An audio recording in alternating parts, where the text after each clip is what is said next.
Buenos días para todos y para todas. Good morning to everybody.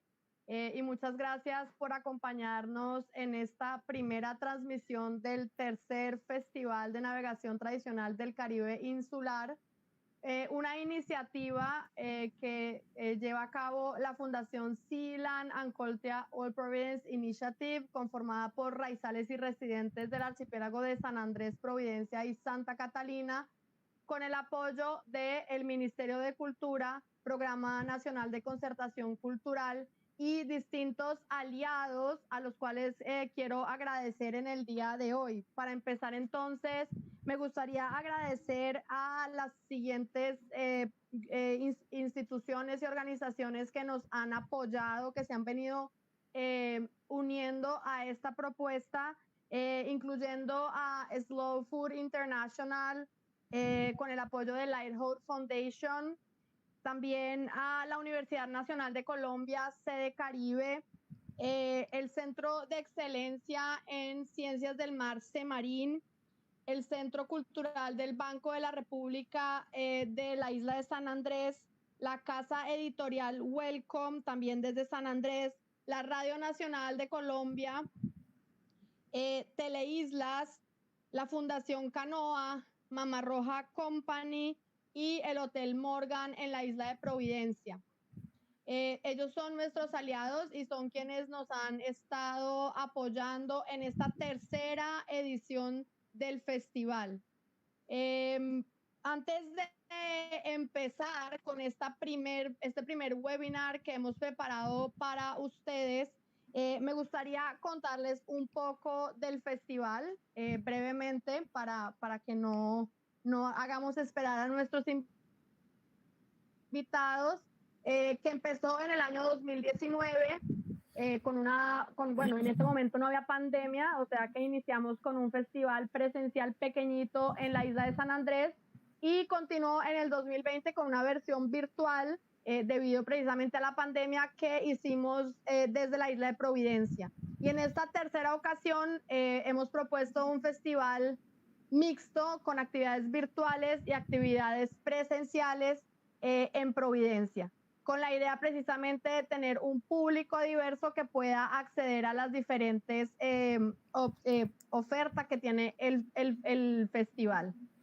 Me gustaría señalar que el festival es una apuesta que busca contribuir a la salvaguardia de la cultura marítima del pueblo raizal de San Andrés, Providencia y Santa Catalina, una cultura que es muy rica y que es muy importante para entender las dinámicas de las islas.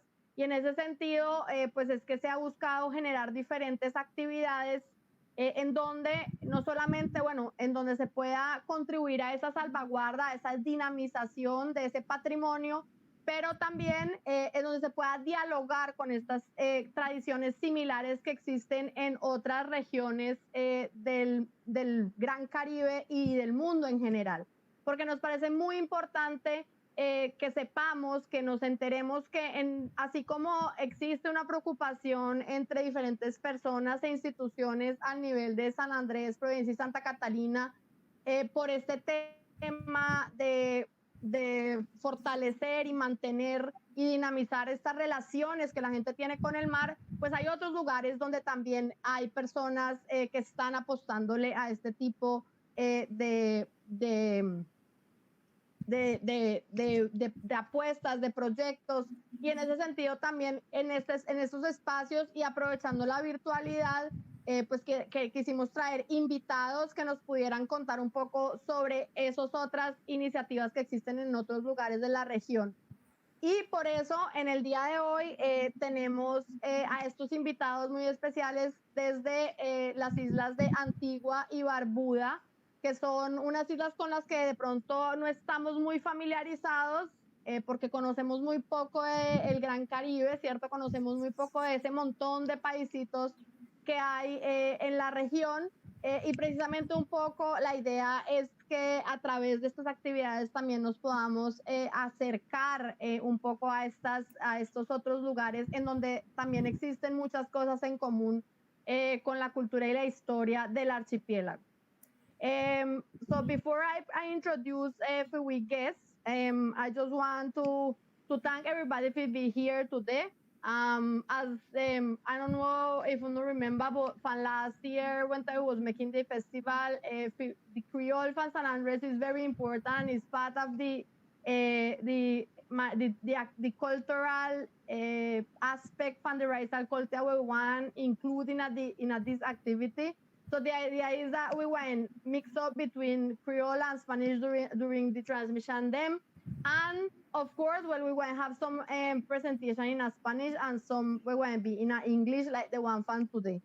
The idea then is like that we can listen and learn a little bit about what these people from Antigua and Barbuda then they try to make to keep up with the Fidel culture, which is a very interesting culture with a tradition in relation to sailing and navigation, and that we can also inspire for things that we could do here in a Fiwi Island in relation to Fiwi sailing tradition them and Fiwi sea culture.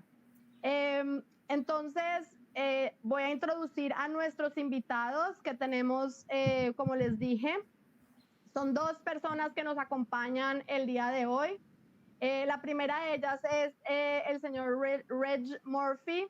Él es secretario general de la Comisión Nacional de la UNESCO en Antigua y Barbuda, en el Caribe Oriental. También es profesor afiliado del Centro de Graduados de la City University of New York y presidente de la Sociedad Histórica y Arqueológica de Antigua y Barbuda. Es una persona que ha trabajado mucho en relación con todo este tema de la cultura marítima de estas dos islas, que ahorita vamos a conocer un poquito más de ellas. Y además de eso, pues es un marinero apasionado, ¿cierto? Que lleva mucho tiempo también con experiencia navegando en el Caribe. Ha sido dueño y ha vivido en distintas embarcaciones y actualmente es dueño de un velero, pues en donde pues sigue, digamos, alimentando esta pasión por la navegación. Navegó en numerosas regatas en Antigua y actualmente está trabajando en la planificación de la construcción de una pequeña balandra tradicional, que es un tipo de embarcación también, con un grupo de jóvenes y constructores de barcos, que es una actividad que se realiza con el apoyo de la UNESCO. Entonces, como vemos, pues es precisamente un tema que nos interesa mucho en el archipiélago, todo este tema de la recuperación y la dinamización de los conocimientos asociados a la navegación y la carpintería naval. Él es nuestro primer invitado y un poco con lo que he dicho aquí, eso nos lleva a nuestra segunda invitada, que es Miss Rana Jamila Lewis. Ella es ella hace parte del equipo de la Antigua Sailing Week, que es precisamente la razón también para su invitación. La Antigua Sailing Week es una de las regatas más grandes de la región, ¿cierto? Una regata que pues tiene un enfoque turístico, ¿cierto? Que básicamente reúne embarcaciones, veleros de diferentes tamaños que participan en esta regata anualmente. Ella nos va a contar un poco más sobre precisamente esa experiencia, que en sus orígenes pues se enfoca mucho con una estrategia para traer turistas en la temporada de huracanes hacia Antigua, porque Antigua, como San Andrés y como Providencia, pues también depende del turismo. Pero que en los últimos años pues le ha tratado de incorporar también la cultura local dentro de lo que se realiza durante la semana.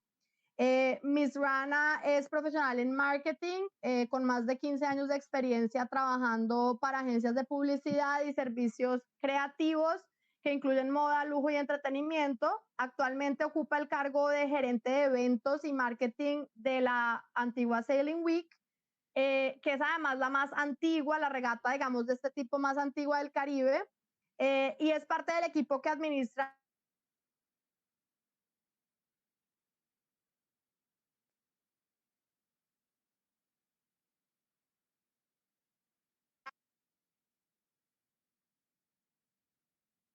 Youth to Keelboard, que facilita la participación de jóvenes navegantes con barcos participantes para tener la oportunidad de competir en esta red. Ha navegado de forma que nos va a contar. Ha participado en numerosas regatas y actualmente también tiene un velero y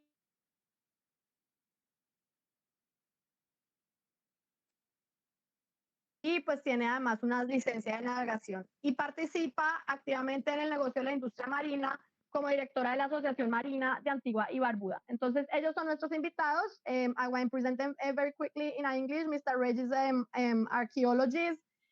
He's been in the work a long time with different issues related to the sailing and navigation tradition in Antigua and Barbuda. And him is part of the different process that Antigua has been doing, trying to keep up with the sea culture from this island.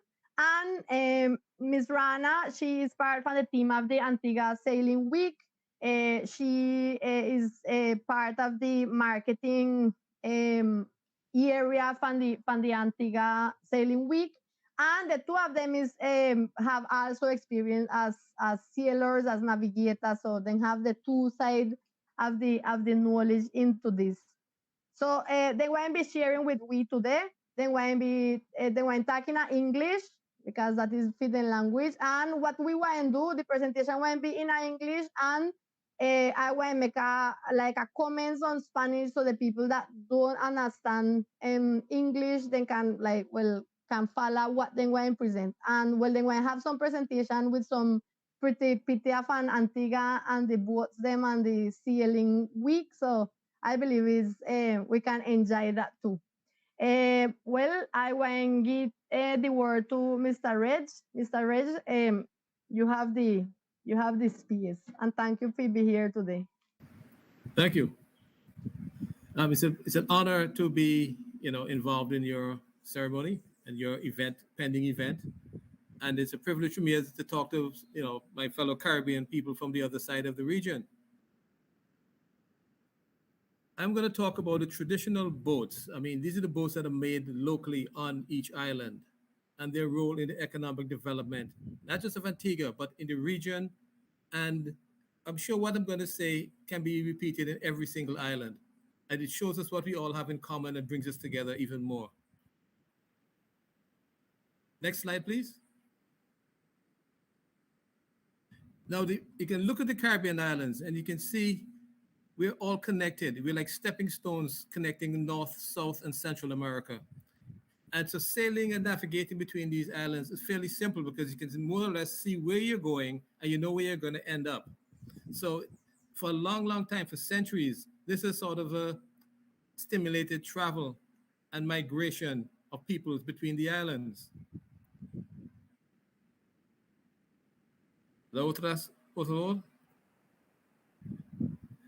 Now the sea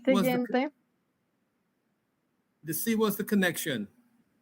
The sea acted as the level playing field. For example, if you have two islands across facing each other, sometimes these islands are mountainous and rugged, and it's more difficult to get over the land than to go around by sea. So there are traditions of building small boats and going around these islands by boat, taking goods, people, doing commerce. Is easier. And we find in the prehistoric period, the people who are here, the Indians who were here before the Europeans, they were doing exactly that. The sea was the common boundary. And you find the settlements faced each other across the waterfront and were sometimes quite different to the settlements on the other side of the island. So they had that much in common. Now, the next slide, please. Now, trade was done from the earliest days, the first days of settlement. For us, it goes back to about 3000 BC. That's 5,000 years ago. These people were trading and traveling between these islands by canoas. This one you see in the picture here is made in French Guyana, Cayenne. And we experimented with it through Martinique, and it's been up and down the islands on several occasions. And so we're learning about the traditional methods, the carrying capacity, and the use of these traditional boats of that time period. They're extremely efficient, much, much faster than the Europeans couldn't keep up with them in their sails. Sailing boat has to sail with the wind, whereas these could go in any direction. So it is quite amazing. And we have evidence here of long distance trade using these boats from 2,000-3,000 years ago, where people was going up and down the coast of South and Central America and having contact with the Caribbean region, bringing exotic items, exotic goods. And so we have an exchange of plants and minerals and pendants and jewelry and even people from the earliest days via these traditional boats of that time period.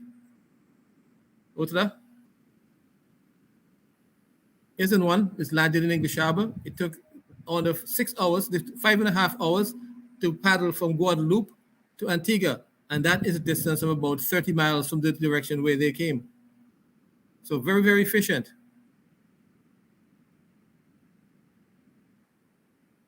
Now, the historical perspective, I'm talking about from the arrival of the Europeans, not from the arrival of the Spanish, but from the English, because they're the ones who settled our islands.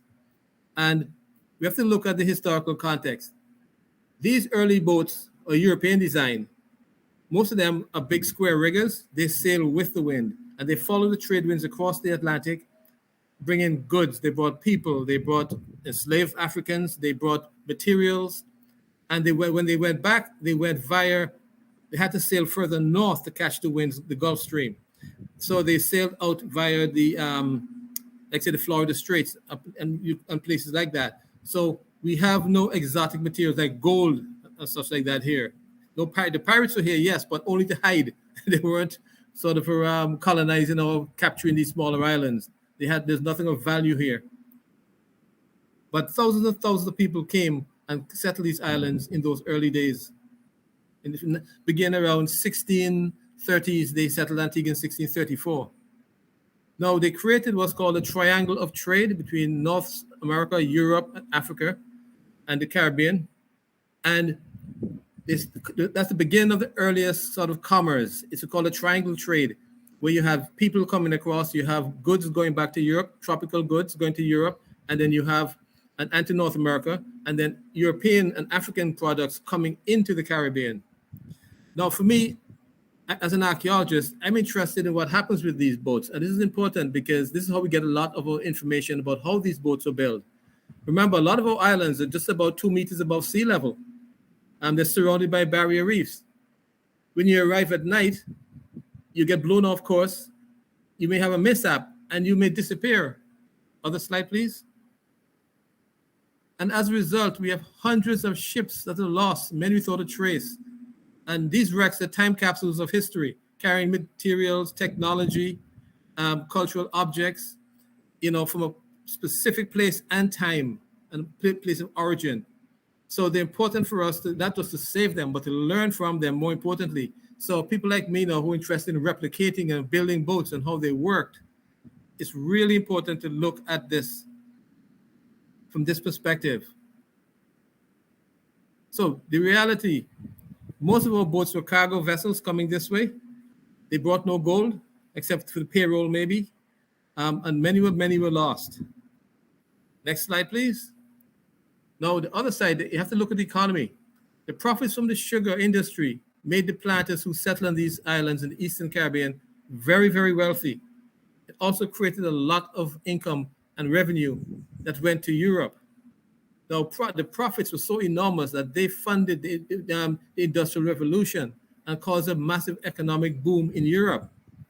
Now, at the time of the American War of Independence, to think that Jamaica alone was producing more wealth for all 13 American colonists than what was being produced in America. So you can see the value of these small islands, even though they're small and insignificant today, they were extremely valuable and they had to be protected at all costs. Next slide, please.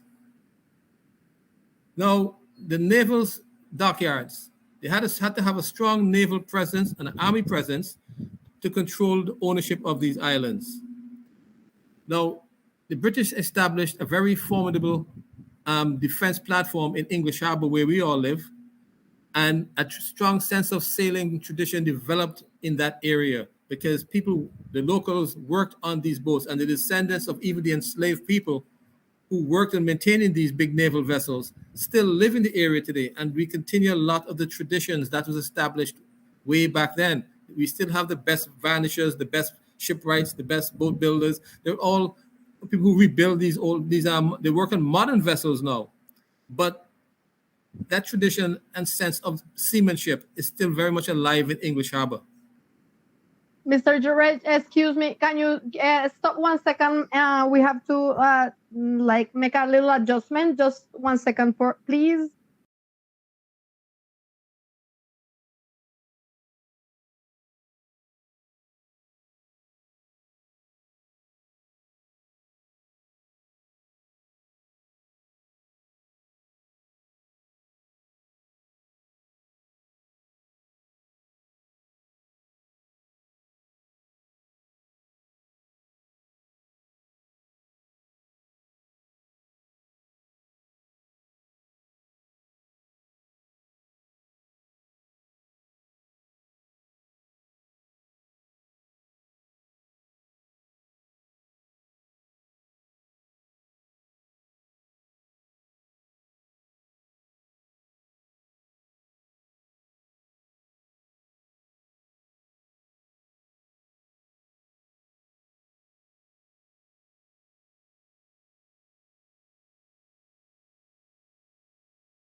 Now, okay, so the British Naval Dockyard, which is now a World Heritage Site in Antigua, has become the stimulus for a lot of sailing activities, which my counterpart Rainer will be talking about shortly.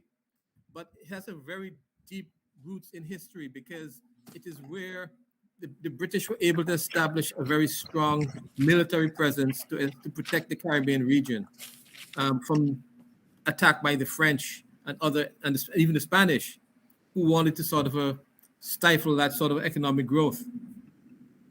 Next, please. Now, the islands was a plantation economy. It's entirely dedicated to the growing of sugarcane using the labor of enforced enslaved African people. Now, that created a massive economic boom, as I had mentioned before. But looking at things now from an archaeological perspective, I'm looking at the tangible side of things. How did the planters in the middle of the island, how did they get their produce to the markets? Everything had to come by boat. The only way of travel for your produce, for your goods, to get it even to the port, it was difficulties. So a lot of the planters actually had small boats that they shipped and sailed their big barrels of sugar around to the ports for exporting. So even then, they developed a whole series of different types of sailing vessels specifically for carrying cargo. Next, please. So the island became dependent on fleets of very small, locally built sailing boats to bring the cargo, the people, to carry export materials out to ships beyond the bar. Now, when I said beyond the bar, I mean in St. John's Harbour, there was a big sandbar. So no ships that had a depth of over 10 feet could enter in the historical period. So only small ships could come and go. So access was denied for close-up offloading. So you depended on waterfront communities, which became thriving places of boat builders and tanners and blacksmiths, rope makers, sailors, all and for taking people out to the ships, bringing cargo in. So every small community that had shipping had a vital sort of a community of these experts. Now, the main harbor, it's a very bad slide, and I apologize for this, but all I could find within the time I had, as you could see, it's the classic, the harbor is, the city is developed around that harbor. The inner closest part is very shallow, but the outer part is where the ships could come, and they couldn't go any closer than that. They had to stay out beyond that bar. So as a result, you had hundreds of ships waiting to be offloaded, waiting to be loaded, waiting shipment, waiting crews. Sometimes the crews died of diseases, so the ships had to stay there for months and months, waiting a new crews to be found. So, but they had to be maintained. So again, that added to the industry of maintenance of these vessels. Next slide, please. Now, this is about the 1950s. So you can see what the harbor was like then. All the small boats that were used for taking goods and cargo were in close, anchored, waiting on business to come for such. And this is what the harbor looked like when, I was born in a child. In fact, I was born in a boat building community area. And I could see, I mean, this is the visions I had as a child. Next slide, please. Now, this is an interesting picture because it shows the development of the indigenous trading vessels and the maritime skills. Here we have, on the left, we have the carrier-coup boats that are now famous for as racing yachts, I would call them, in the Caribbean. These things are too nice and fancy, but they can't carry cargo, and they did. But here are replicas that are built in carrier-coup, as I'm sure you may have seen, that has been used as traditional boats, and they can outpace and even beat a lot of the modern fiberglass boats when they're on the sea. The other picture is actually, it's a bit far out, but you can see the two sailors. They have no shirts on. One is driving and one is manning the sails, but it's like a group of men in properly dressed, formally dressed, like they're going to an event. Instead of being transported from whatever village community they came from around to St. John's by small boat. And these were common activities and common sites up until the early 1960s. This was a popular thing because it's quite often you couldn't get a bus, you had no transportation. It's difficult, depending on where you lived. Next slide, please. Here's a sample of some of the different types of working vessels that were typical of St. John's Harbour at the turn of the 20th century. You can see the big sailing ships, the ocean-going ships. And in the middle is a typical workboat. It has a transom-mounted keel. And these are the typical workhorses. These carry the cargo. The passengers would have gone on the next one over with a little fancier, a little cleaner, a little nicer. So they had different types that they use for different activities. Every business had a boat. Remember the big lumberyard on the waterfront, Brown and Company? They had their own boats bringing in goods. All the planters had their own boats. And so it was a big commercial business to have your own proper boat that you could beat the other competition to get your goods to market faster. Now, next slide, please. There's a picture of a harbor launch. It had a small diesel engine, and this is the way the government officials even had to travel. This is the governor's boat. It has his flag on it. So even the governor generals had to come and go via these same small little traditional boats. But they had their own personal launch to get to the bigger ships in the outer beyond the bar. Next slide, please. And this is what the port looked like. This is the entry point. This is the official customs area. The harbor master's house is on the waterfront. And you can see these little, almost like slipways, these channels that came in, where the smaller boats would come in to offload directly on the waterfront. I like to go to these spots and come take pictures of the modern day because it's changed so much and people see things standing out that makes no sense today. And you wonder, what's that thing doing here? So I'll show you one of those in a minute. But next slide, please. This is the arrival of one of the governor generals. I remember as a child, Santa Claus even came by boat, and we had to go down to the waterfront to meet Santa Claus coming in his dinghy. So it was, things have totally changed. But now this is arrival of one of the governors and the whole entourage, and everyone's turned out to watch the arrival of the governor. Even he came by small boat. Next slide, please. Now, there are also private yachts, which are owned by the wealthier people. And I came across one reference in the 1780s, I think it was, of the planters would race their fastest workboats from the northern end of the island to the southern end of the island along the Caribbean coast of the island. And it was a fantastic participation because they all jumped on their horses and rode along the coastlines where they can. They go galloping through the city and off to the next as fast as they could to see the boats to try and keep up with the race. So they're chasing the race on horseback. I bet you the boats always beat them, but you never know. But it's an interesting part time. But this picture shows the waterfront where a public market is now. Interestingly, this is the area where they used to execute people like pirates, and they had the docking school and things like that. Now, this area you can see a few sort of better quality boats. These would be the private launches of the more elite merchants and planters. And also you can see that the small crane for lifting cargo and lowering it into the boats, like heavy bags, heavy bags of sugar. Next slide, please. No, the 1960s, the move to independence, a new airport was built and a deep water harbor. And within 5 years, a new tourism-based economy was established. The shallow harbor was dredged, and the large ships finally cruised right up to the new docks in the inner harbor, and new warehouses were built. This began the era of the cruise ships.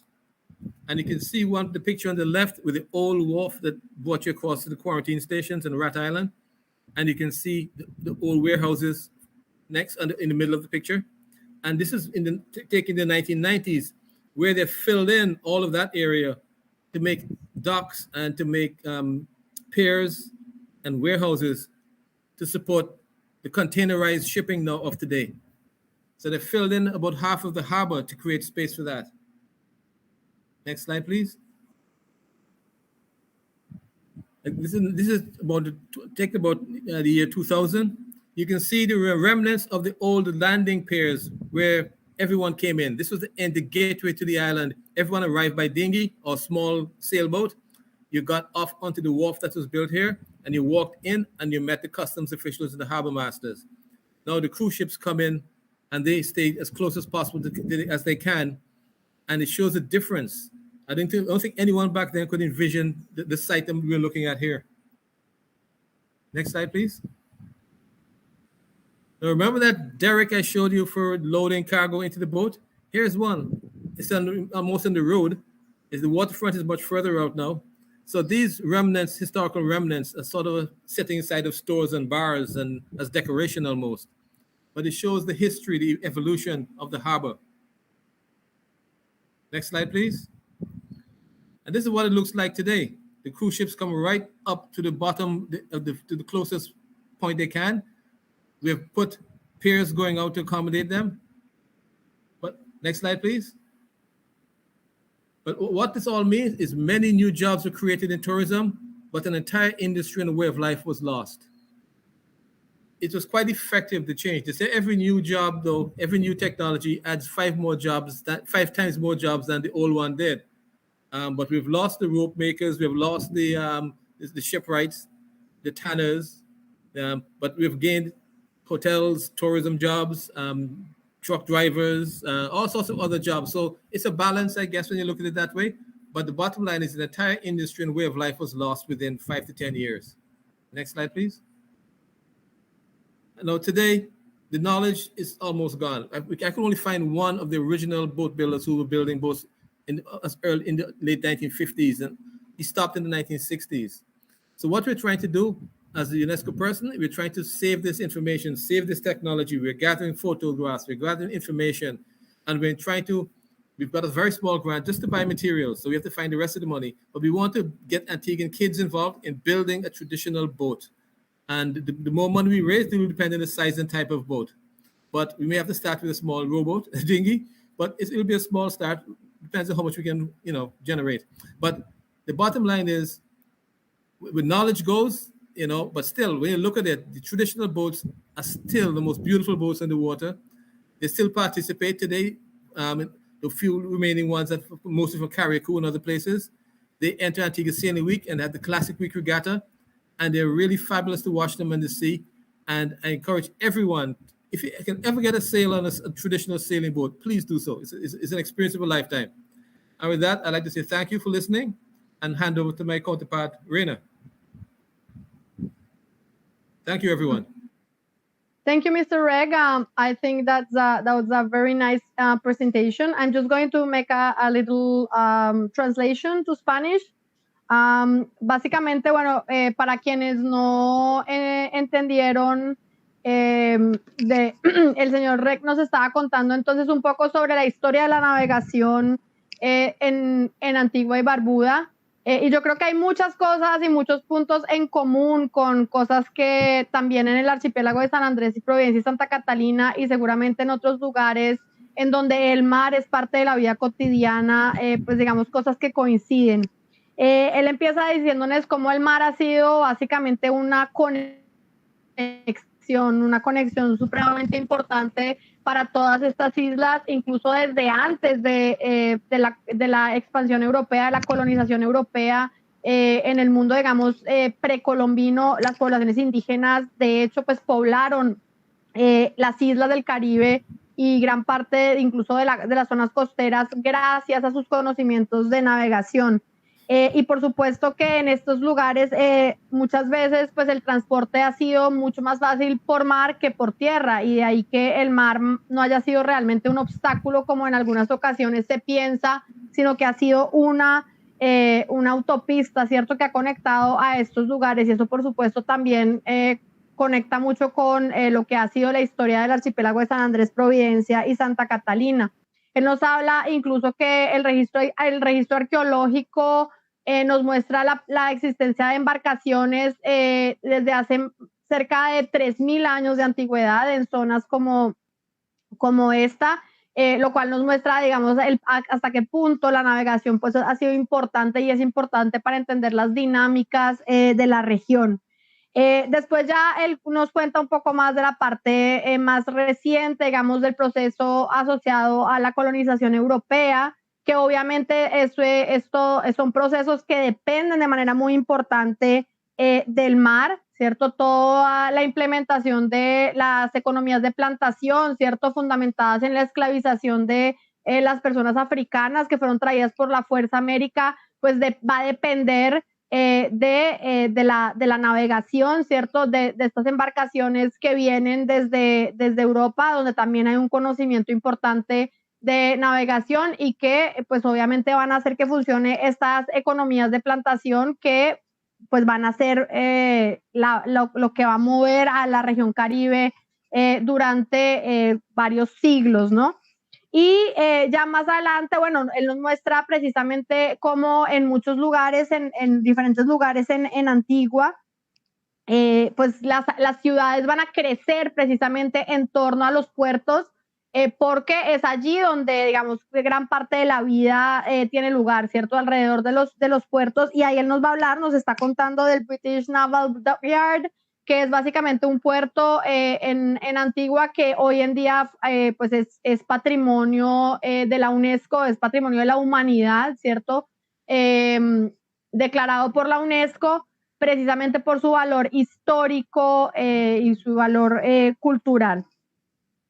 Ya más acercándonos, pues nos cuenta cómo, bueno, todas estas formas de vida asociadas al mar que van a ser tan importantes para entender la historia de Antigua y Barbuda y nuevamente pues de toda esta región, pues se van a empezar a transformar hacia los años 60 cuando empiezan a llegar pues otras formas de vida, ¿cierto? Nuevas tecnologías también van a llegar, van a aparecer el aeropuerto, ¿cierto? Van a haber transformaciones en las zonas urbanas y empieza, digamos, ese cambio hacia el turismo, ¿cierto? Y nuevamente aquí volvemos a tener muchas cosas en común, ¿cierto? Entonces, unas islas que se transforman hacia una industria fundamentalmente turística y por supuesto que, pues si bien eso trae beneficios económicos muy importantes, al mismo tiempo, pues va a significar la desaparición de muchas de estas formas de vida.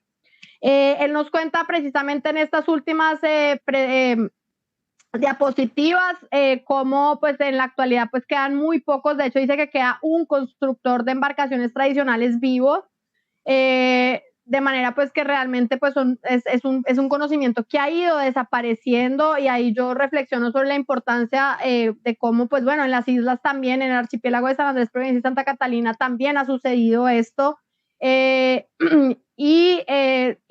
una frase que me parece muy importante, él dice, aunque muchos nuevos trabajos se crearon con el turismo, una industria completa, porque digamos asociada a todo el tema de la construcción de embarcaciones y una forma de vida o unas formas de vida pues desaparecieron. Sin embargo, para terminar, pues él nos cuenta precisamente de estos iniciativas que tienen lugar en Antigua y de las cuales Mr. Bridge forma parte, en donde precisamente se está tratando de volver a rescatar parte de este conocimiento precisamente antes de que los últimos portadores desaparezcan y vincular a las nuevas generaciones, a los niños, a los jóvenes, a estos procesos, que es precisamente, digamos, una de las razones por las que también nos parece importante que conozcamos esta experiencia de Antigua, en donde precisamente el patrimonio marítimo pues ha sido tan importante. Y ya con eso entonces le voy a dar la palabra a Miss Rana Lewis, que ahora sí nos va a contar un poquito más sobre la Antigua Sailing Week. Y Miss Rana, it's your turn now. Hi, good morning. Buenos dias to everyone. Thank you, Reg, for that really in-depth presentation on some of our history here in Antigua, maritime history. Well, before I forget, I wanted to thank you, Ms. Marquez Perez, for all your patience and persistence in getting this third annual event put together. And again, thanks to you, Reg, for laying the foundation. So I'm going to pick up where Dr. Murphy's left off and look at how the maritime traditions have gotten us to where we are today. And I'd like to take an opportunity to look at how Antigua Sailing Week hopes to contribute to a viable future for maritime industry for indigenous Antiguans. Next slide, please.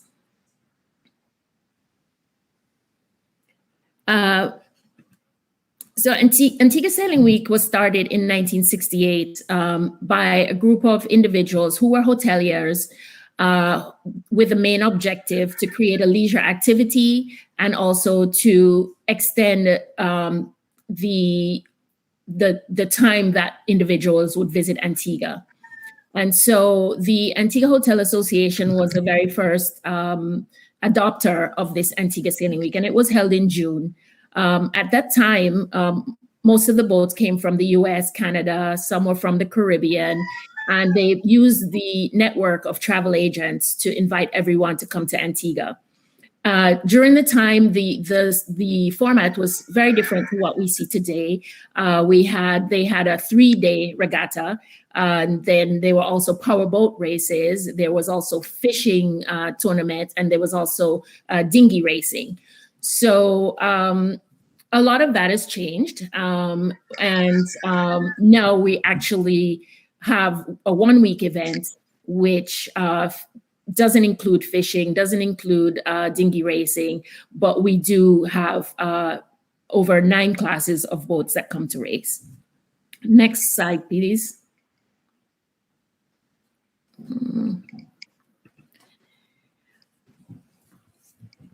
Each year, Antigua sees over hundreds of spectators come to participate in the event, as well as sailors. And we are happy to actually have to present this national event, which is also a national tourism product. And the sailors arrive because they appreciate the variety of race courses that we present off of Antigua's south coast. We have really great conditions. The trade winds are phenomenal and our island at the time when we have the event. And many spectators come to just enjoy watching this first class racing up close. Next slide. And next slide.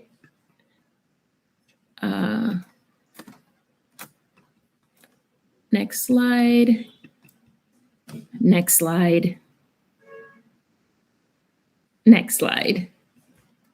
Okay, yeah, we are, excuse me, Ms. Rana, we are only number 4. You want to go further ahead? Oh, no. Okay. All right. Right. So just to clarify where Antigua is located, we are in the Central Caribbean. We also make part of the Leeward Islands. And our event is held in the Georgian boatyard, Nelson's Dockyard, which Red spoke about in his presentation. And the brains of ASW, of Antigua Sailing Week, happens at the Antigua Yacht Club. Both of them happen in a similar area called English Harbour and Falmouth Harbour, which is one of the maritime centers of Antigua and Barbuda. Next slide. So we are planning in 2022 to host our next 53rd edition. In essence, we have had the event for 55 years, but if you count the last 2 cancellations, next year, April, will be our 53rd edition. So I want to start you off with a highlight of the event, a short video highlight of the event, and then I'll go into a little bit about what the maritime event means to the island, the community, and the region. So you can play video. Excuse, which one? Remind me the video, which one you want to play? Which one of the files? The one that's up now. That's fine. It's up.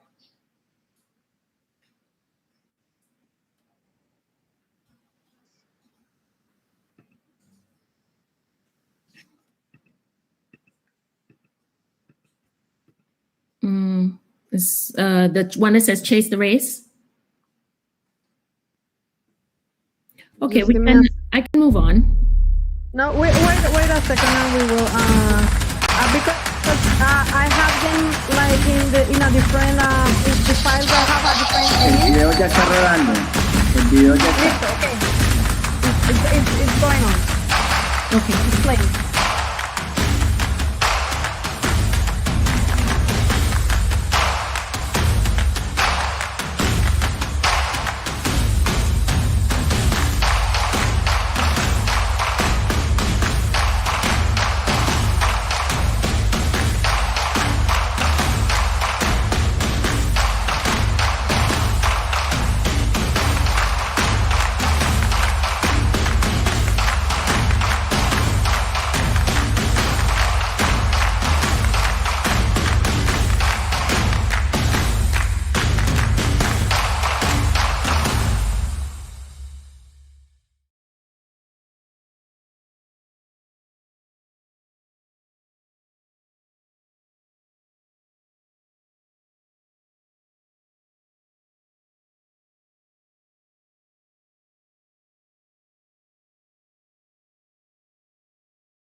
And that brings over 1,000 crew to the island from 38 countries, and over 5,000 spectators get together to be a part of the event.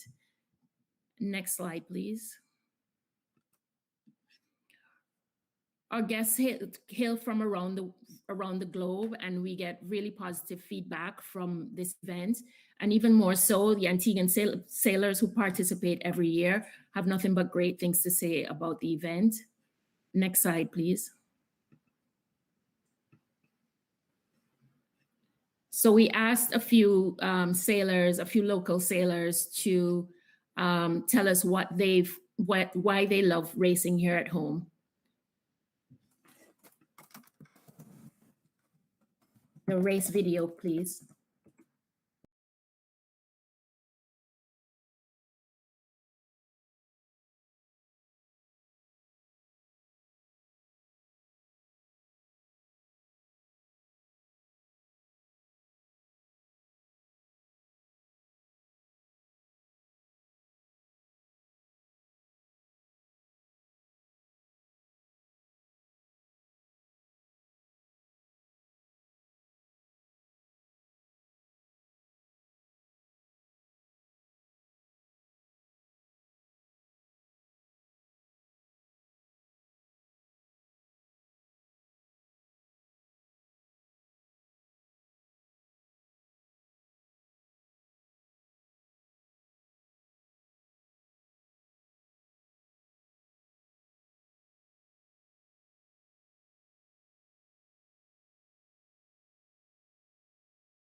Ok, les pedimos disculpas porque se cayó la señal de Miss Rana. Denos un minuto, por favor, mientras volvemos a conectarla.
Listo, ya volvimos.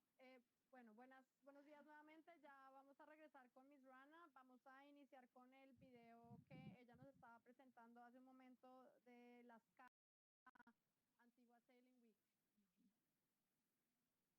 Antigua Sailing Week.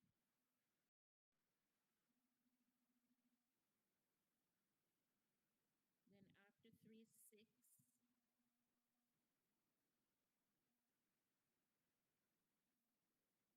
And after 6 is 1. Got it? I'll message you.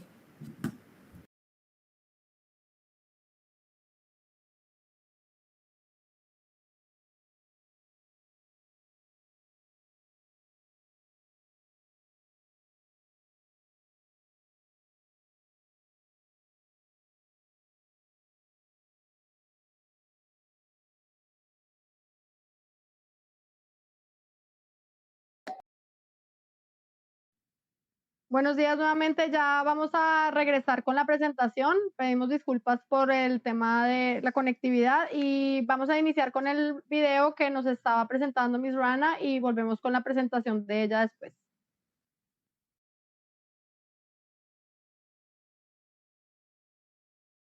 Because it's a lot of fun.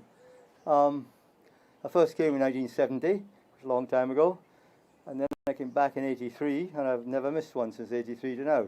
The people here are so friendly. They'll welcome you. Even if you absolutely know nothing about sailing, you can jump on a boat, somebody will take you. You can be a spectator. You can actually learn sailing on the go. It's that easy. You can learn it on the go and you'll have fun, trust me.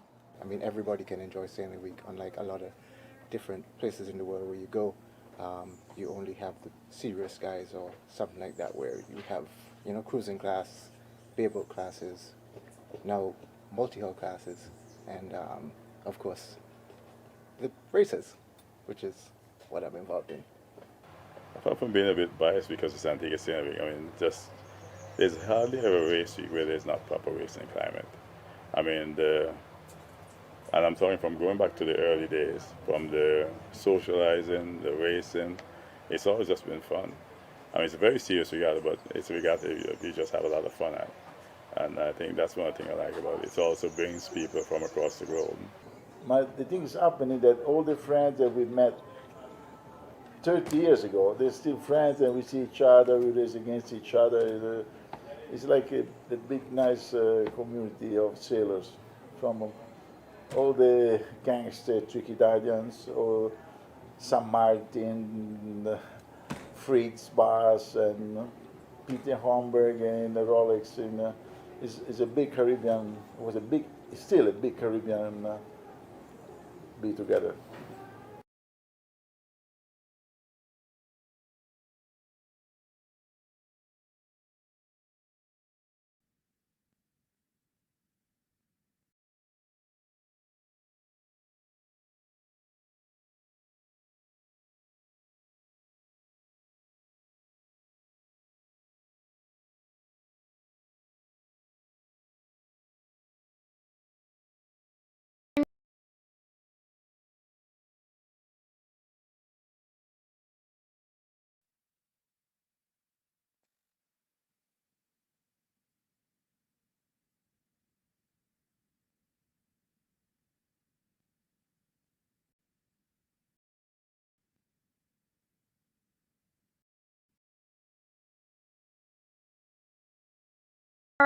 Your microphone, please.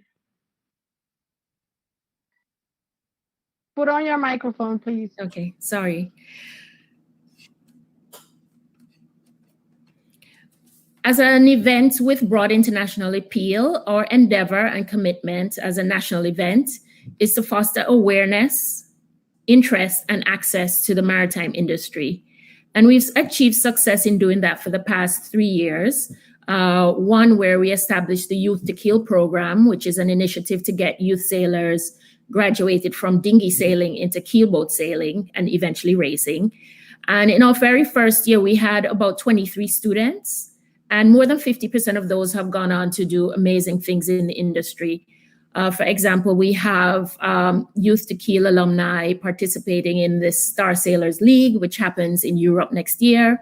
You can look that up. We also have skippers working at the National Sailing Academy, teaching the local schools sailing. Some have gone on to become resort instructors. And we also have 2 female alumni who are making great waves. One young lady is about to go off on a 3-month tour with on an all-female crew called Maiden. They're going to be touring the world. And then we also have a young woman who's also on the Star Sailors League. So that's part of our initiative to foster youth sailing. Next slide, please.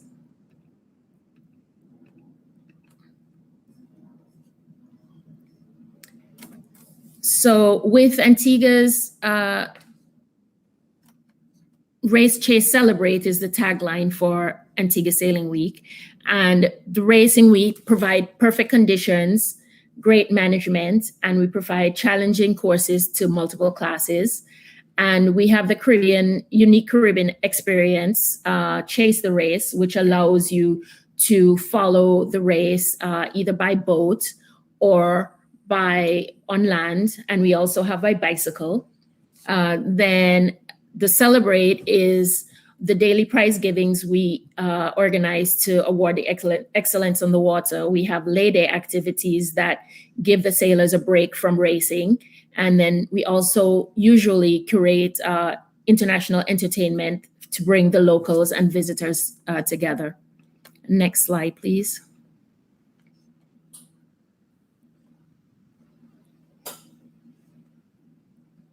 The Youth to Kill program I mentioned earlier allows youth with the dinghy experience, something that's usually not accessible to most youth, to have this opportunity to sail in Antigua Sailing Week.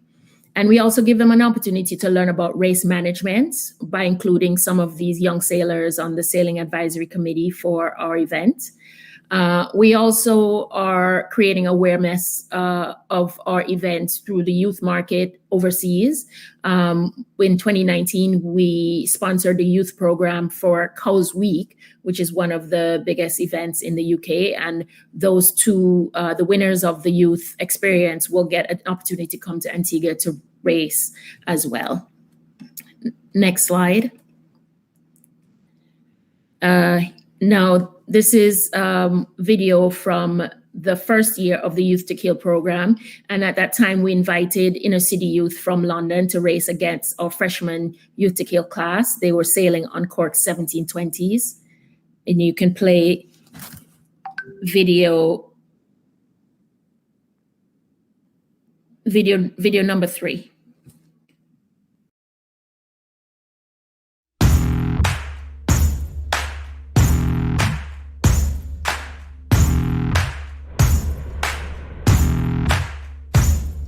Fevertree Race Day 2, and Mother Nature brought some spice to the racecourse today with more trade winds and a few squalls.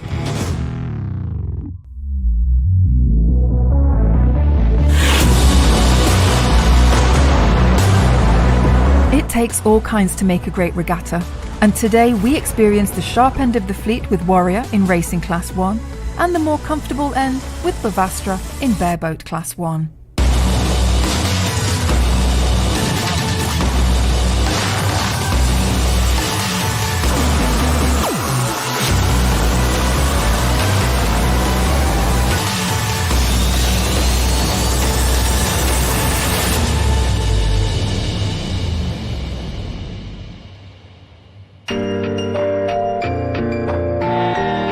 Excellent day at Antigua Sailing Week. Came first at the first race and third on the second race, but unfortunately only for 1 second, which is unfortunate, but we will do better tomorrow. With the pressure also ramping up in the racing division, we saw many boats starting early, culminating in a general recall in Class 6. So both fleets have shaken the dust off now, and the blades are out.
You're on, Rana. Okay. Another way that we're committed to increasing capacity for the maritime industry is by participating in the newly developed Women's Mentorship Program. This is put together by the Antigua Barbuda Sailing Association, and women from different backgrounds in the industry have come together to offer their time to develop pathways to sailing. And some of the backgrounds that the women have been chosen from, the mentors, are yacht services, event organizers, founders of establishments, dock masters, commercial captains, and recreational sailors. So the two women from Antigua Sailing Week will be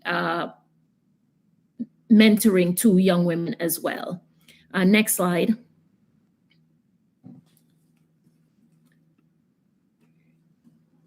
In addition to mentoring these young women on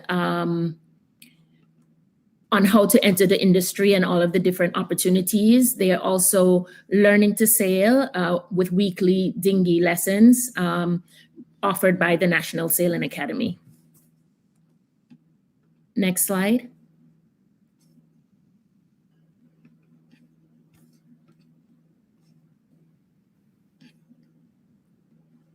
And next video.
¿Ya terminó?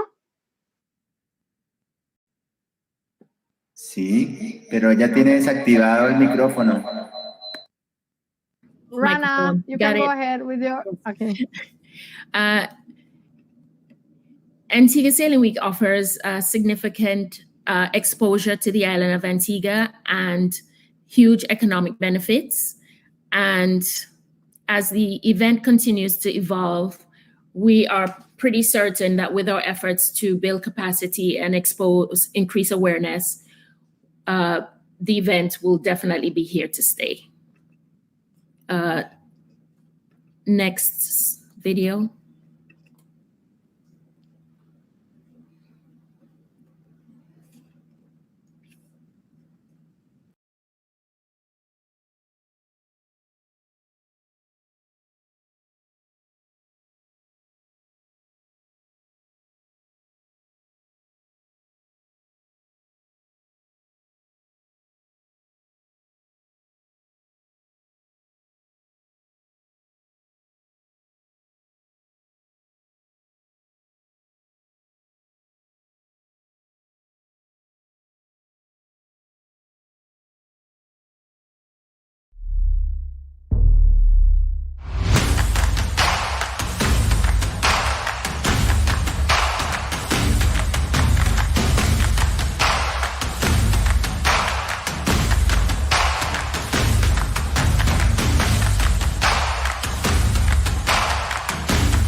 Next slide, 18. Just skip forward to a few slides to slide 18.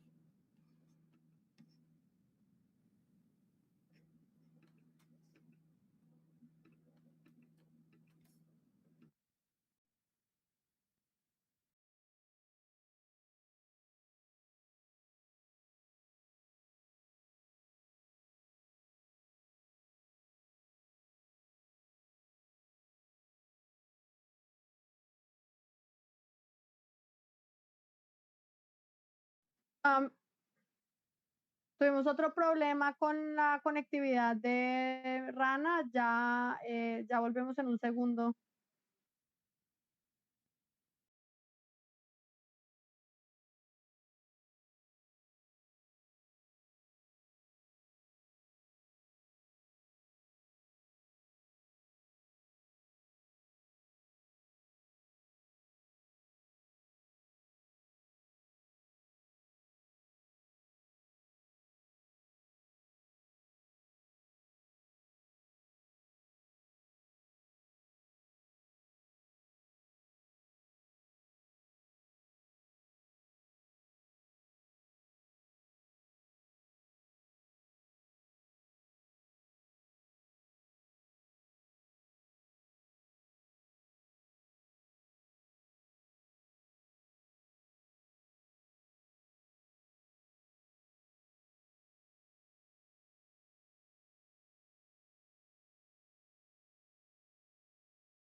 One shot, now the future is yours. Go! Yeah, I was building on a lecture. Verses coming daily under pressure. Working on the plot and the scheme. The true stock trademark is at the edge of your dreams. I'm talking one shot for the kill. The breeze cut, freeze up, straight dropping the chills. I'm talking taking over pieces and shares. A bomb break sky high. Check the movement is here. Yeah. It's one heart, one shot, now the future is yours, go!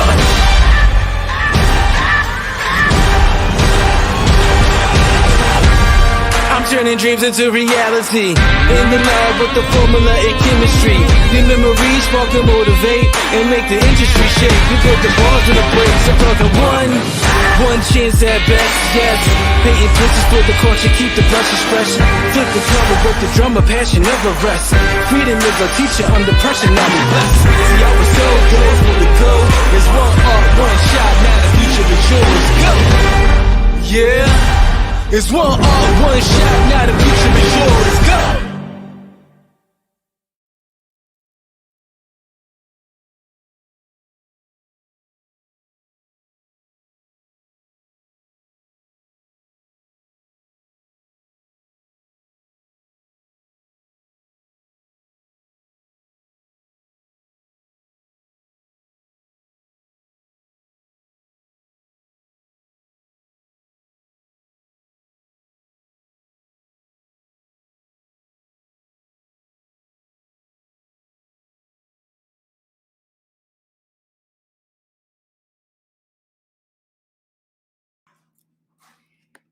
Antigua Sailing Week continues to receive strong international media reach, and this is really important for exposure for the island. We get over 8 million views worldwide across all social media platforms, and in a traditional print media, we receive coverage as far away as China, USA, Canada, Germany, Netherlands, France, and the Caribbean.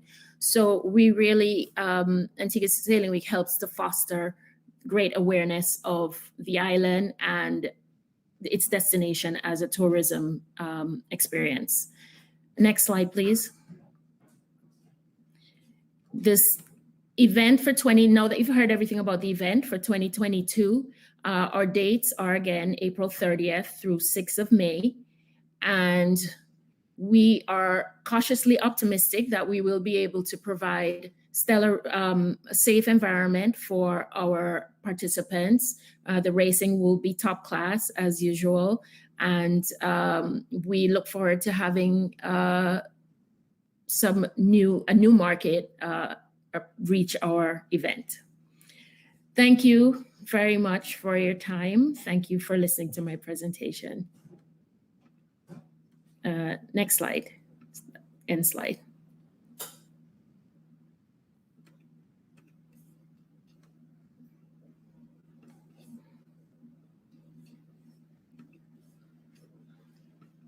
Okay, thank you very much, Ms. Rana, for the presentation. I think it's very, very interesting to hear about all what you've been doing with the Antigua Sailing Week. So before we can go to the questions, I just want to ask, we will pass the video from the Academy because that was the one that we missed before. And then we can go ahead with the questions.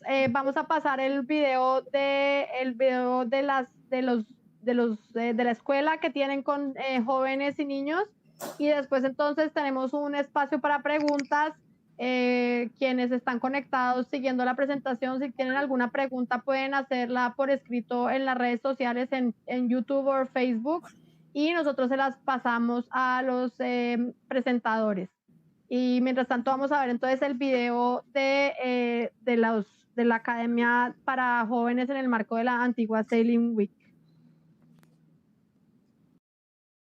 It really is a sport for anybody, and being able to expose kids from a young age to give them the experience of the fun of sailing and to really give them the options that there are in sailing. So everything from just remaining as a fun option into pathways of the sport and into the industry. We can run these RWA certified courses from level 1 to sailing with spinnakers, which is start sailing, better sailing, seamanship skills, and then teaching you how to use your spinnakers and stuff. Yeah. So at the moment, we're the only dinghy center, I think, in the Caribbean that does that. If we have a student that shows a particular aptitude for racing, the Yacht Club very generously will offer them a scholarship and further their racing career with the aid of Carl James, our Olympic sailor. It's fantastic, you know. I can't think, you know, of any other way that myself or Elizabeth or any other person who developed the National Sailing Academy, you know, would have liked it to be. You know, it's an amazing feeling, and I, you know, every time I see the guys go out there, it's like, oh my God, you know. Through the Y2K programme, the National Sailing Academy and the Antigua Yacht Club Youth Programme were able to send kids on board boats for the week of Sailing Week and expose them to an international regatta, which is an amazing experience for those youth to have. The Youth to Kill program, I think, was a very good initiative. Bridge the gap in between, like, just doing small dinghy sailing inside the harbour to actually going out and doing something a bit more fulfilling. Not saying that dinghy sailing isn't fulfilling, but it's a different challenge. And I think a lot of the youth sailors who were involved with the program got to feel, you know, that feeling of being, you know, a bit more independent and, you know, being responsible for different roles on board. They got to broaden their horizons, learn different skills. So I think that was a very good way to kind of expand a bit from just sailing inside the harbour. And we really saw there where we can really work together much better, Sailing Week and the National Sailing Academy, in terms of developing experience on keelboats, giving you the ability and the options to network with the yachting community, with the international yachting community, really exposing them to the sport and to the industry, which is what we're all about.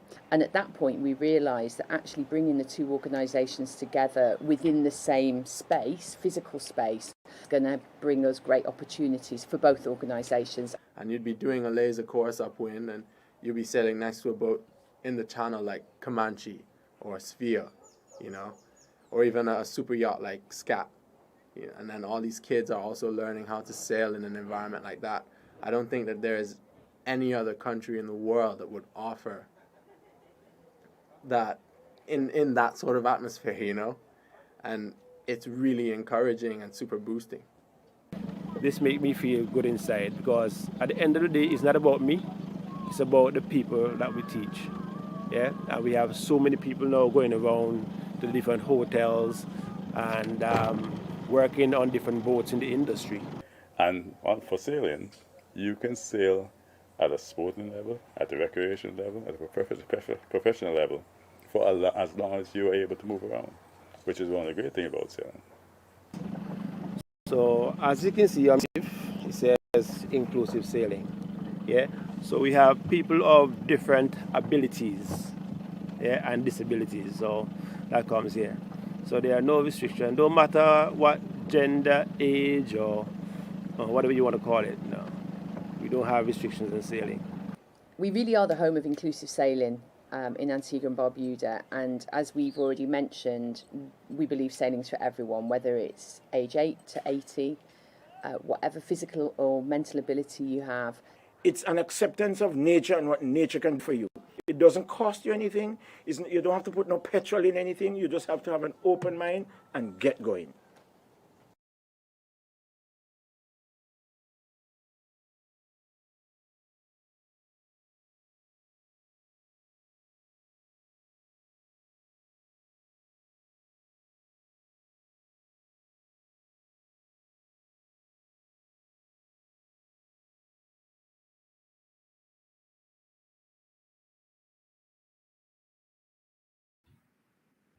Ok, bueno, ahí teníamos entonces el video, el último video que nos había compartido Miss Rana sobre la Academia de Jóvenes. Y antes de pasar a las preguntas, nuevamente los invito, si tienen alguna pregunta y nosotros se las pasamos a los presentadores, la pueden hacer a través de las redes sociales. Voy a contar brevemente en español lo que nos comparte Miss Rana, que es precisamente esta otra faceta, digamos, de la navegación en Antigua, asociada a la Antigua Sailing Week, que es una de las regatas más grandes y más antiguas, la más antigua del Caribe en este formato. Una regata que tiene 55 años de haber empezado. Estos dos últimos años, 2021 y 2020, no se pudo hacer debido al tema pues, de la pandemia. Sin embargo, para 2022, pues ellos se están preparando para volver a tenerla en vivo en abril, entre abril y mayo del próximo año. Es una regata que ha cambiado obviamente en el tiempo, de cómo empezó hace 55 años a cómo es hoy en día. Ella nos contaba que antes había algunas actividades, por ejemplo, con concursos de pesca y regatas con dinghies, que son, digamos, embarcaciones más pequeñas que han ido desapareciendo, pero resalta precisamente como en la versión más reciente, en las versiones más recientes de la regata, se ha incluido primero una parte de todo el tema de transmisión, de incorporar a jóvenes y niños de Antigua para que participen en la regata, para que aprendan y se acerquen al tema de la navegación, pero también al tema, digamos, de cómo funciona la regata, que es uno, digamos, de las apuestas que hay, digamos, para que la gente joven de Antigua pueda participar en estos procesos que no siempre son fáciles acceder a ellos. Y también nos cuenta de esta otra faceta que me parece súper interesante, que es la faceta de la inclusión de mujeres en la regata, que fue precisamente uno de los videos que también vimos. Cómo precisamente hay carreras de mujeres, hay digamos toda una faceta en donde se busca apostarle a la igualdad de género y a la participación de mujeres en estas actividades que pues históricamente han sido más asociadas con una práctica, digamos, masculina. Entonces creo que ese es un tema bien interesante. Obviamente es una regata que trae muchos beneficios económicos para Antigua. Como les había contado antes, en parte se organizó originalmente para tratar de atraer más turistas, teniendo en cuenta que además estas islas tienen una temporada en donde tienen muy poquito turismo por el tema de la temporada de huracanes. Entonces, hoy en día pues es una regata que reúne alrededor de 100 botes anuales que participan de 38 países diferentes. Y obviamente la parte, digamos, de los espectadores, pues es un número bastante grande también, más de 1.000 personas asisten a la regata. Y bueno, y tienen entonces estas otras, digamos, actividades asociadas, digamos, que han venido incorporando con el tema de jóvenes y con el tema de mujeres. Y pues eso es, digamos, para resumir. No sé si tenemos preguntas en nuestras redes sociales, pero yo sí quisiera entonces, mientras tanto, yo sí quisiera hacer 2 preguntas. Yo quisiera preguntarle a Mr. Rex un poco más sobre estos proyectos que ellos tienen de hacer construcción naval de embarcaciones tradicionales con jóvenes y niños. Es la primera y ya la voy a traducir. Y la segunda, preguntarle a Miss Rana o más bien, qué papel juega la cultura local de Antigua en la Antigua Sailing Week. So I'm going to ask you both, I got one question for Mr. Reg and one for Rana. The one for Mr. Reg would be, if you can tell us a little bit more about this project that you have in Antigua to build a traditional sailing boat with children and youth. If you can tell us about that a little bit more. Okay. It falls under the 2003 UNESCO Convention for Safeguarding of Intangible Cultural Heritage. UNESCO is trying to encourage us because culture is seen as a major component of not just who we are, but of our economy. There are a lot of cultural practitioners who make a living, but they're not on the radar. They need help. And we're trying to save some of the important industries that can be of financial benefit. So when you look at the Carriacou sloops, and they're still building them in Carriacou, and they're being sold as racing yachts. But every island has its own. Yet we are one of the leaders in sailing, but we've lost our traditional boats. So we're trying to see if we can recreate one as a sort of a stimulus. I mean, the beauty is if you can get the seed money, if you can recreate one, teach the skill. The idea is to teach the skills, take it from the last boat builders who are still alive, have that skill be transferred, the knowledge. It's basic knowledge like what time of year do you cut the tree? What type of tree do you use? What type of wood do you use? How do these things perform? So it's all that local knowledge that has to be saved and transferred to younger people. And then the idea behind the UNESCO Convention is this is just one of many we chose activities, demonstration activities we chose. But the plan is we have the boat builder, we have rough costs and estimates, we have rough designs, and we're trying to see how we could work together to make this happen. We're working with the government. The government wants to have standards established. They want to have the Labor Department is interested because they all want to build on it and see how they can assist and provide us with young people who they are in need of learning skills. The Ministry of Education is interested because they see it as part of their training in practical, tangible technology, that skills that can be used in day-to-day. Because if you build a boat, you can build anything. I mean, the skills required to do that, you can do cabinetry, you can build a house. So again, it's essential knowledge that can be transferred into other trades. And again, we're creating something that will bring back, not a nostalgia, but something that's important to us as a people. This was our design. How is it different to the ones in, say, Carriacou? How does it perform against those in Carriacou? How did it perform against those in Guadeloupe and Dominica? And these boats were still in our waters going between Antigua and Barbuda for many, many years. Except the last diesel-powered one is just, I think it's no longer allowed to run for safety reasons.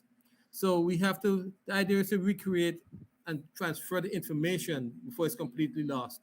And that's where UNESCO came in to help us. So it's a program. We haven't started yet because of COVID, again, and we're losing time. And our big worry is our people who are interested may drift away into other projects elsewhere. So fingers crossed we can start by next year. Okay, thank you, Mr. Reg. Para traducir rápidamente, él nos está contando entonces que este proyecto de construir un barco tradicional se enmarca dentro de la Convención del 2003 de Patrimonio Cultural Inmaterial de la UNESCO, y pues es algo que le han apostado pensando también en que puede ser pues al mismo tiempo que contribuye, digamos, a la cultura local, a la preservación y dinamización de la cultura local, también pues tiene una salida económica. Él estaba mencionando las embarcaciones de vela de Carriacou, que es esta pequeña isla que la tuvimos invitada el año pasado, que pertenece a la República de Granada, también en el Caribe Oriental, en donde precisamente se están construyendo barcos y bueno, se ha redinamizado un poco esta industria, precisamente porque pues hay gente de otros lugares del mundo también interesada en este tema de la navegación. Y pues bueno, básicamente esto es una de las apuestas que tienen y es recrear, digamos, una de estas embarcaciones, tener a los chicos, a los niños y los jóvenes participando, que haya una transmisión de sus conocimientos, porque él precisamente dice que a pesar de que son líderes en este tema, por ejemplo, de las regatas, pues toda la parte, digamos, de los conocimientos y las formas de vida asociadas, pues han desaparecido. Y bueno, es una apuesta en donde participan diferentes actores, hay un interés gubernamental en torno a este tema. Pero bueno, y también dice que es importante porque pues obviamente les contribuye a fortalecer pues la identidad cultural. Es un proyecto que ha estado parado por el tema del COVID y eso los preocupa un poco porque la idea era empezar y pues bueno, quedó parado, pero me imagino que es parte, digamos, de las apuestas ahora que poco a poco se reabre las islas. Bueno, tenemos preguntas del público. I will ask Rana, the one that I said, and then I will read the questions that people is asking. And the question for Rana, I would like to know a little bit of what is the role that local culture has on the Antigua Sailing Week. I mean, not only like traditional navigation, but other expressions from local culture. I don't know, music, food. I would like to know if there is a space for this on the week. And then, well, I have different questions. There is one question here that is asking. Well, this one is for Mr. Reg.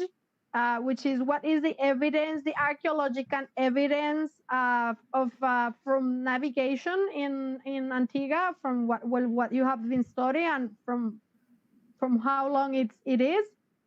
And there is another question which is more to Rana, which is what is the relation between the private and the public sectors in order to build or to make a sailing week.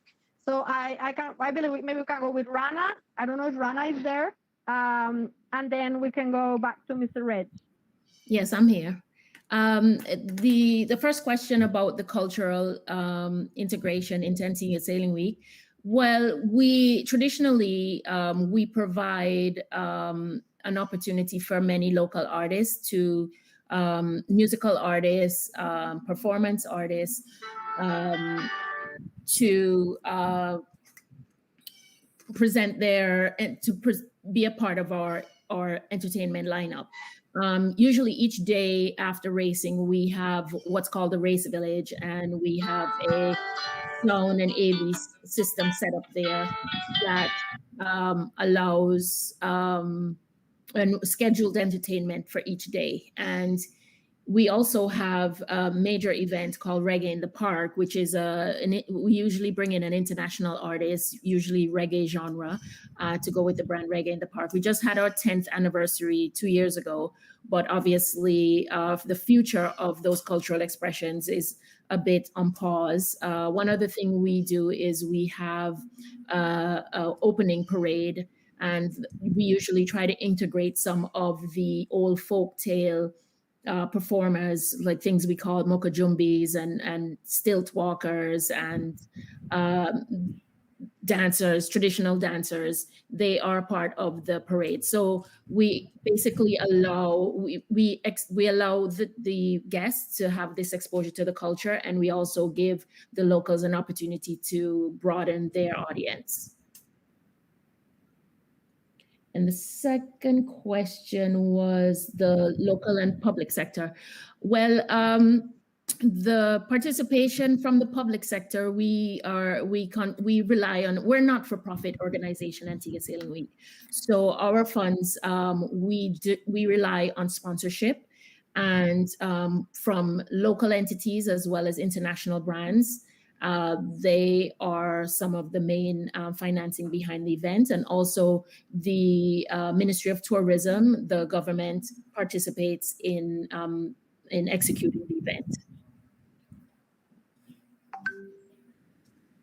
Okay, thank you, Ms. Rana. Bueno, básicamente nos estaba contando un poco sobre algunos espacios que tiene la semana de Antigua Sailing Week, en donde participan diferentes expresiones culturales, como la música. También está este parade, esta parada, ¿cierto? Me imagino es un desfile en donde salen algunas de las expresiones tradicionales de danza y de música de Antigua. Y por otra parte, en relación con esa relación entre el sector público y privado, pues claramente ahí participan ambos en la organización, porque obviamente hay, digamos, hay aportes, digamos, del sector privado, que es algo que de hecho pasa en muchos otros lugares de la región, y al mismo tiempo, pues, como el tema del turismo pues es tan importante, pues también es una actividad que tiene una importancia a nivel gubernamental. So we will go on now with Mr. Reg, the question about the archaeology. And then I would like to ask another question, so you can have them too. And my question would be, how do you see, what is the importance of the sea for Antiguans? I mean, like if they acknowledge that relation and that history that you have been telling us, if they feel proud of it, or if it's a little bit more weak, that would be more or less the question. Well, the question of navigation first. I'll take that one. That's the easy one. Our islands are very close together. Like I can sit at my house and I can see Guadeloupe, which is 40 miles away. I can see Montserrat, which is 20 miles. And if you go to the other side of the island, you can see St. Kitts and Nevis. So none of the islands are really more than about 20, 25, 30, 40 miles away. So and they're all in the straight line. Navigation is really simple. To think of them as stepping stones in your garden. So it's easy to go from one to the other without even taking a course, because you can see where you're going. Just hope you don't get there after dark. But it's for the prehistoric people, it's the same thing. They can see where they're going, and they go to the top of the highest hills, and you can see the other islands. If they're not immediately visible from the higher elevations, you will be able to see them. So for us, navigation was dead easy.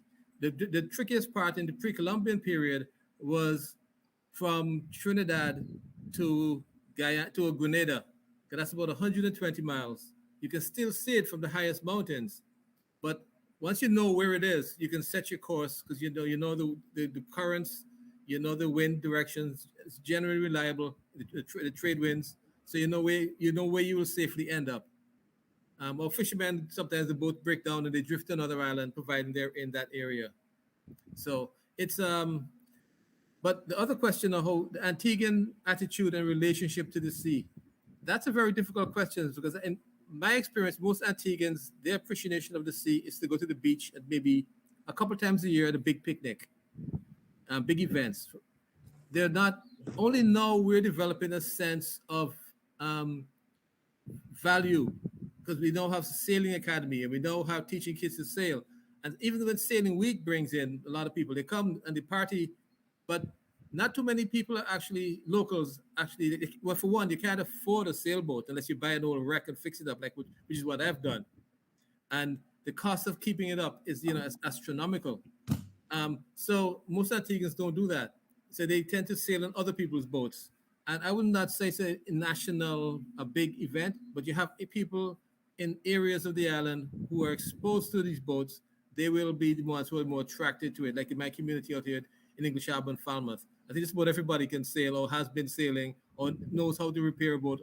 But they have a more of a bond to the ocean than say the people in the inland villages who very rarely ever go and see a sailboat. So the sea is still important, I guess, with the cruise ship industries. And the jobs you get in the marinas, in the jobs you get in the boat yards. As crew, we have the best varnishers, we have the best day workers. So we tend to have there are a lot of really well-paid jobs that are attracting more and more young people now. And even the government's beginning to offer courses on proper ship maintenance and how you can't just walk into a business like that. You have to have a good background. You have to know what you're doing. You can't be allowed on a multi-million-dollar boat as an amateur. You have to know and have a reputation. So they're developing standards and they're developing almost like introductory cards and in the marinas and in the yachting services. So there are lots of opportunities, but you have to have the background and the training and the experience. So that answers your questions? Did I forget Yes, it? Mr. Reg, thank you very much. I think there's a lot in common with what happens here, and of course we don't have something as big as you do, not even close.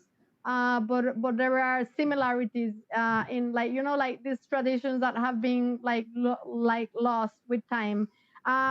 Pero para contarles un poco resumidamente lo que nos estaban hablando Rana y Mr. Reg en relación con las preguntas.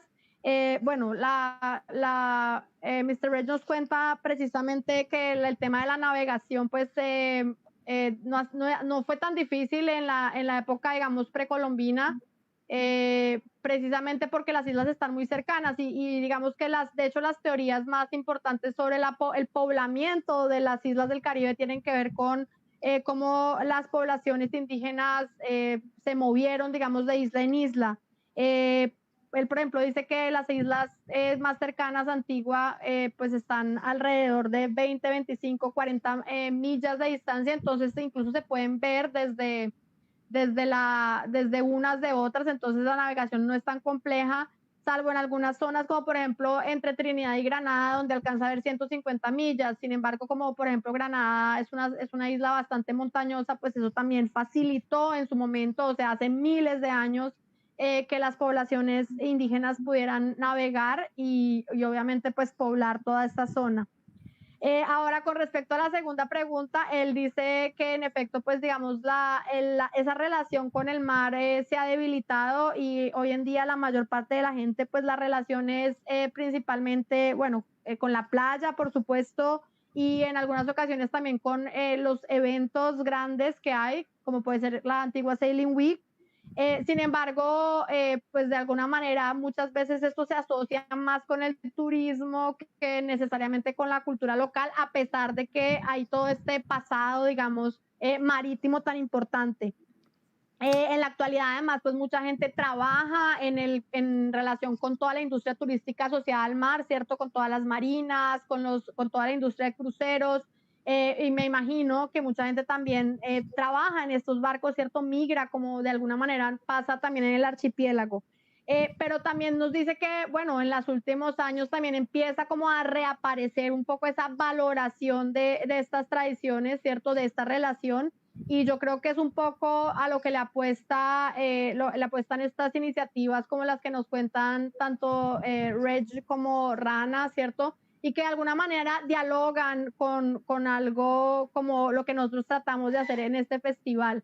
Y es precisamente, sabemos que la navegación a vela son tradiciones debilitadas, sabemos que todos estos conocimientos asociados al mar se han venido debilitando en el tiempo, pero precisamente también sabemos que hay personas que estamos interesadas en darle digamos, un nuevo sentido a estas prácticas, ¿no? Porque seguramente no podemos volver a tener lo que tuvimos hace 50 o 60 o 100 años, pero sin duda, pues, la idea es encontrar ese vínculo entre la tradición, digamos, y estos nuevos contextos en los que vivimos. So I really want to thank Rana and Reg for all this information. I think that we learn a lot from what you are sharing with us.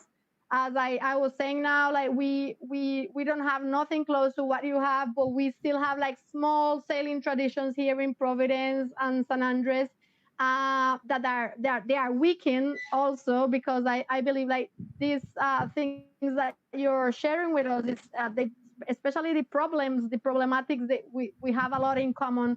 But the good thing is to know that there are people in other places trying to keep up with these traditions their own way, and I think it's very important that we can like know each other and interact and exchange ideas, because that way it would be easier. So that would be my last questions. My last question is I would like to ask you, any one of you, like how you see what do you think are the difficulties, but also like what are the positive like the advantages or the possibilities that we have to try to keep up or to bring back these traditions of sailing and navigation from your experience in Antigua and Barbuda? Rana? Well, I think from my end, my tradition has been basically a commercial activity and a touristic activity, and I think if we can have more representation of Indigenous Antiguans sailing, working in the industry, I think that'll help foster an awareness that this is for the community as well. I think there's a slight divide and a slight block where, you know, Antiguans may view sailing industry as only for foreigners or for people who come from overseas, but it's very, very much open to Antiguans, and I think we just need to keep making that clear that it's open and it's all encompassing. Yeah, if I may add, Go ahead. I think in the last 10, 15 years, we've seen a big change. Before, sailing was seen as either a rich man's sport or something for foreigners. But now that it's in the school programs, now that there's a whole generation of kids, probably to the second generation now, learning to sail. They're out there, they're learning, they're going to the Olympics, they're seeing their friends go off to compete. And I think there's a new awakening now within the younger generation that we will see bear fruit in a couple of years. It's again, this is a new platform. Sailing Week was always for the locals, maybe a big party along and following the races.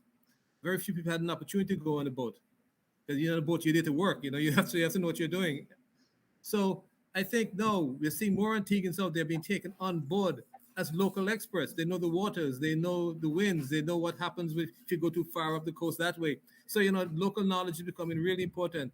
So I think we're seeing more and more Antiguans every year. It's growing and growing, and I now see them taking advanced courses in navigation and ship management. And so I'm seeing people I used to remember as tour guides now bringing in cruise catamarans in for the day cruises from the hotel up the road. So it's good to see it's now taking root, and I think there's another generation is going to take it even further. So it starts small, but it will grow once you plant that seed. And you're taking the first step over there. And I tell you, I really got to come and see what happens. I'd love to see your version of Sailing Week. Okay. Well, thank you, Rana and Reg. Nos estaban contando entonces precisamente cómo, pues, en efecto, la antigua Sailing Week, pues, ha tenido un enfoque mucho más comercial y turístico. Y durante mucho tiempo, pues las personas de Antigua no necesariamente veían su relación con estas actividades, ¿cierto? Lo consideraban algo pues de gente de afuera, ¿cierto? De gente que viene de afuera, de gente con mucho dinero, porque obviamente muchas de estas embarcaciones a vela que se mantienen, pues están en propiedad de gente que tiene mucho dinero, entre otras cosas porque pues mantenerlas es muy costoso. Pero pues eso ha venido cambiando un poco y pues esa es un poco la idea que plantea también Mr. Reg, y es como hace 10 años de pronto se veía, él lo dice así, se veían las regatas como un deporte de gente de dinero, de gente rica, pero precisamente con estos procesos que ellos han promovido de llevar el conocimiento y las prácticas a las escuelas, ¿cierto? De que los chicos, de que los jóvenes, de que las mujeres participen en las actividades de la regata, que aprendan a navegar, etcétera, pues de alguna manera le ha dado como un resurgimiento y un renacimiento a esa sensibilidad hacia esas actividades. Entonces, pues lo que dice es que es algo que ha empezado desde hace poco, que igual pues se empieza pequeño, pero que una vez que uno planta la semilla, pues queda eso para que siga creciendo en el tiempo. Y yo creo que precisamente eso es parte de estas apuestas pequeñas que tenemos en diferentes lugares de la región por generar o contribuir de alguna manera a que estas tradiciones y estos conocimientos tengan sentido pues en un mundo que obviamente ha cambiado y se ha transformado enormemente y en donde las cosas no pueden seguir siendo como eran antes, pero eso no quiere decir que tengan que desaparecer, más bien que tienen que transformarse, diría yo, para que sigan teniendo sentido para las nuevas generaciones. Y yo creo que todo lo que nos han mostrado Mr. Reg y Rana nos dan luces también sobre cosas de las que podemos aprender y que nos pueden servir para pensarnos estas tradiciones que aquí siguen muy vivas, sobre todo en Providencia, a pesar, digamos, de todo lo que ha pasado, a pesar del huracán que afectó gravemente a los catboats. Bueno, ahorita en el festival precisamente tenemos los cotton boats, que son los pequeños veleritos que todavía persisten, ¿cierto? Y bueno, esperemos que de aquí al otro año podamos tener los catboats nuevamente funcionando. So I would like to thank Mr. Reg and Rana and everybody who is seeing us through Facebook and WhatsApp and YouTube. I think that we have learned a lot about these traditions from Antigua and Barbuda, and also from this Antigua Sailing Week, which I believe like everybody would like to go there one time. I would like to be on that woman race, Rana.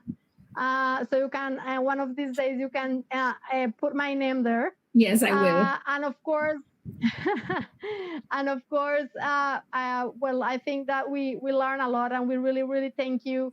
Maybe further next year, maybe when this pandemic pass or ease on a little bit, maybe we can invite one of you to come here and see a little bit more of what we have here in Providence and San Andres. So I really want to thank you for being here today y agradecerle a todos los que nos acompañaron a través de las redes sociales. Recordarles que seguimos con una programación presencial y virtual. La virtual vamos a tener actividades. Esta noche tenemos la inauguración con un homenaje a Mr. Nicasio Howard, un pescador y navegante providenciano que falleció después del huracán de noviembre del año pasado. Y bueno, y ya mañana y pasado vamos a tener actividades virtuales con diferentes temas. Pueden ver en la página de la fundación, encontrar la información de las diferentes actividades. Tenemos más invitados. Mañana tenemos invitados desde San Vincent and the Grenadines, que son otras islas en el Caribe Oriental. Y bueno, y tenemos otros invitados con diferentes temas y temáticas en relación con el mar, la navegación, la pesca y estos temas que nos apasionan. So I invite them, all of you to join the activities.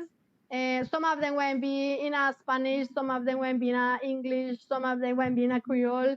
So we will have the 3 languages sharing all together, which is part of the idea for the festival. And well, I hope to see you soon. Thank you very much. Thank you. Thank you. Thank you for having us. It was our pleasure. My pleasure as well. Thank you. Bye. Bye, Rena. Bye, Reg. See you at the bar soon. See you at the bar.